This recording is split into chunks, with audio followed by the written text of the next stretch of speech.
Halo semua, di video kali ini kita akan membahas tentang skate reference. Langsung saja, skate reference dapat dibagi menjadi dua, yaitu projection dan intersection.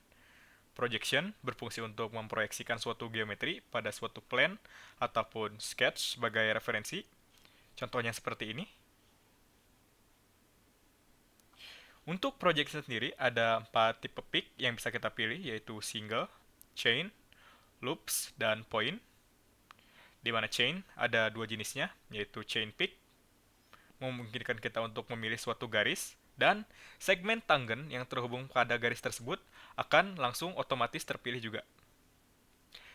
Kemudian chain between peaks memungkinkan kita untuk memilih dua garis yang terpisah oleh suatu gap, seperti ini. Dan gap tersebut akan langsung terpilih juga. Setelah chain, ada loops. Ada beberapa jenis loop yang ada pada fitur reference, yaitu all, boundary, shared, inner, outer, open boundary, non-shared boundary, dan juga silhouette. Tetapi, yang paling umum digunakan biasanya hanya all, inner, dan juga outer. Jenis loop all itu biasanya digunakan untuk memilih semua edge pada suatu face seperti ini. Semuanya terpilih. Kemudian inner, inner digunakan untuk memilih objek dalam suatu face saja. Biasanya whole seperti ini. Kemudian outer digunakan untuk memilih profil luar dari suatu face. Jadi profil luarnya aja, garis luar atau edge luarnya. Sedangkan hole di dalamnya tidak akan terpilih. Untuk bagian projection sampai sini saja. Selanjutnya ada sketch reference intersection.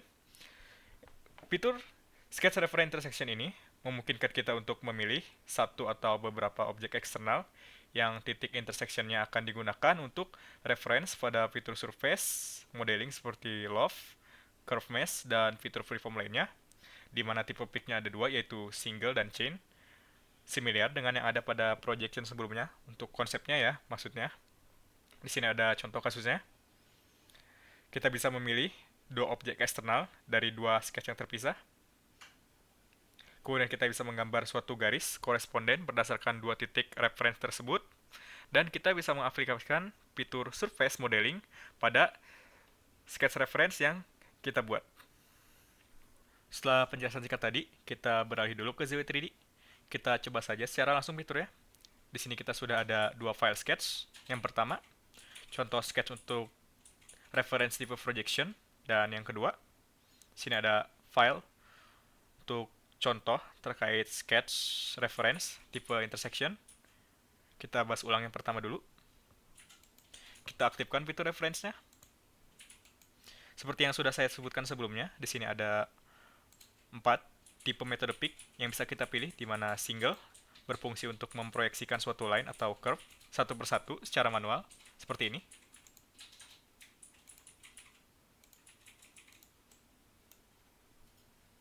Lalu point berfungsi untuk memproyeksikan suatu point berdasarkan eksternal geometri tertentu, seperti ini.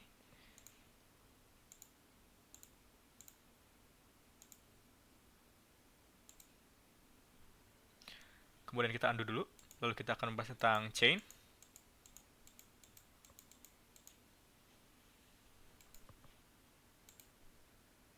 Ada dua pilihan, yaitu chain peak dan juga chain between peaks. Saya jelaskan lagi, jika kita aktifkan chain peak, maka segmen tangent yang terhubung dengan garis yang kita pilih akan ikut terpilih juga. Sini kita pilih entity-nya, dan lihat hasilnya.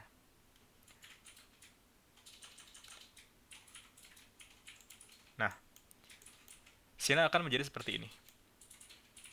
Selanjutnya, kita coba chain between peaks. Jika kita memilih dua garis yang terpisah oleh gap, maka gap tersebut akan ikut terpilih juga seperti ini. Chain between peak, kita pilih line yang ini, juga ini. Maka gap ini akan langsung ikut terpilih juga. Setelah chain, kita akan bahas tentang loop.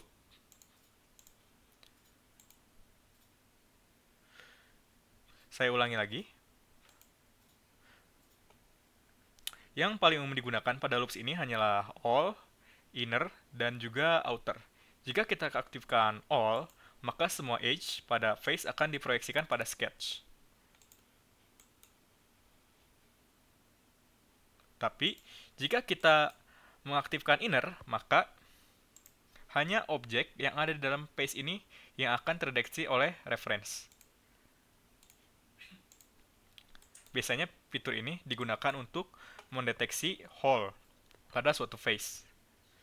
Sedangkan jika kita aktifkan outer, maka hanya profil luarnya saja yang akan dijadikan reference. Seperti ini. Untuk sketch reference tipe projection, itu saja contoh aplikasinya. Selanjutnya, kita akan membahas tentang sketch reference tipe intersection. Bisa kita lihat di Story Manager. Di sini sudah ada 3 sketch terpisah, yaitu sketch 1, plane 1, sketch 2, dan juga sketch 3 yang sedang kita buka.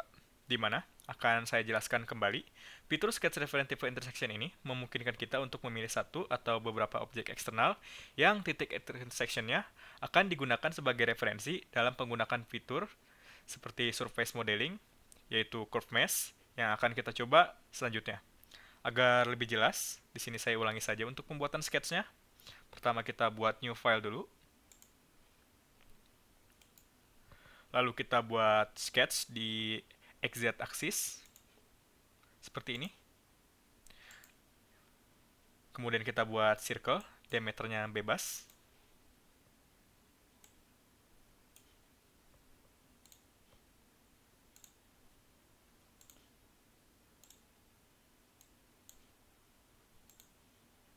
Kemudian kita exit sketch.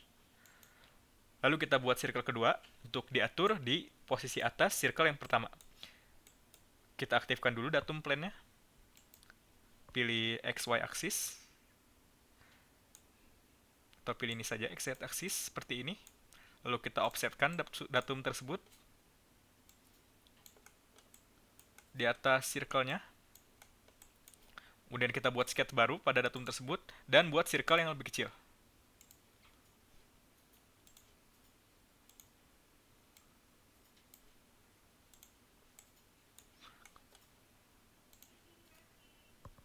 Setelah jadi seperti ini, kita bisa lanjut membuat sketch ketiga pada ZY axis. Dan kita bisa mengaplikasikan fitur sketch reference tipe intersection pada kedua sketch yang mencakup objek eksternal tersebut. Kita kembali saja ke file sketch reference tipe intersection di awal. Langsung saja di sini kita aktifkan reference. Kemudian kita pilih intersection. Untuk variasi peak-nya, konsepnya sama dengan sketch reference projection. Jadi di sini kita pilih single saja. Lalu untuk entities-nya, kita pilih kedua eksternal objek ini. Dan klik OK. Bisa kita lihat di sini bahwa untuk warna indikator reference-nya sama, berwarna pink, tapi hanya sebatas poin saja. Di mana poin tersebut kemudian bisa kita jadikan sebagai reference atau acuan untuk fitur surface modeling seperti curve mesh maupun untuk 3D modeling seperti love pun bisa. Kita coba saja. Di sini kita akan memakai draw untuk membuat garis yang menghubungkan kedua circle ini. Kemudian kita close sketch. Klik ribbon tab freeform dan aplikasikan curve mesh pada sketch yang kita buat seperti ini. Curve mesh.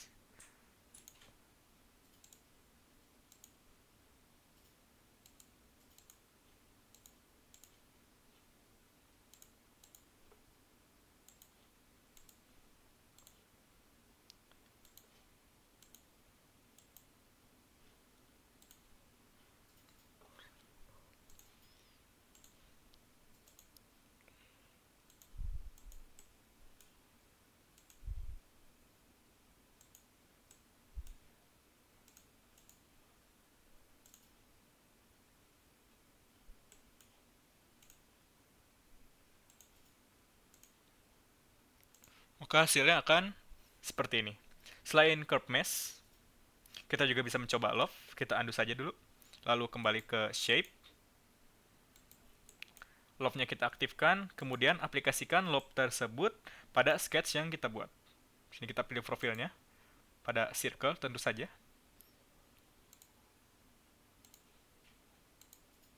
Dan hasilnya akan menjadi solid modeling seperti ini. Maka di sini bisa kita simpulkan tentu saja kita bisa membuat variasi 3D modeling dengan memanfaatkan fitur sketch reference tersebut. Terakhir, sebelum mengakhiri video ini, saya ingin menjelaskan tentang beberapa fitur tambahan pada sketch reference. Kita kembali dulu ke file contoh sketch reference tipe projection. Lalu kita buka reference-nya. Bisa kita lihat di sini ada reference manager. Fitur ini berfungsi untuk memodifikasi dan menghapus external reference seperti ini. Misal kita pilih yang ini, bisa kita hapus. Kita juga bisa mengundo di sini. Selain itu kita juga bisa menghapus relasi antara sketch reference dengan external object dan menjadikan sketch reference ini menjadi geometri yang bisa kita edit pada sketch working area. Pertama kita pilih dulu semua. Lalu semuanya kita unlink.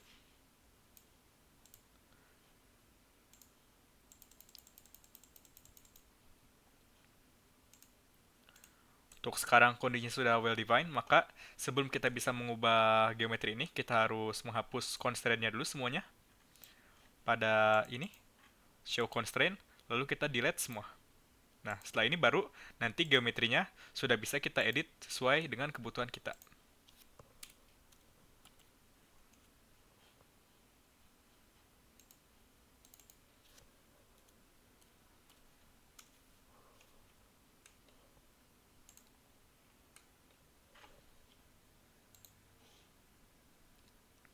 Jelas ya?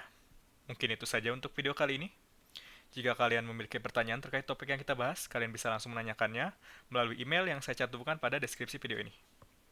Sekian dari saya, sampai jumpa di next video.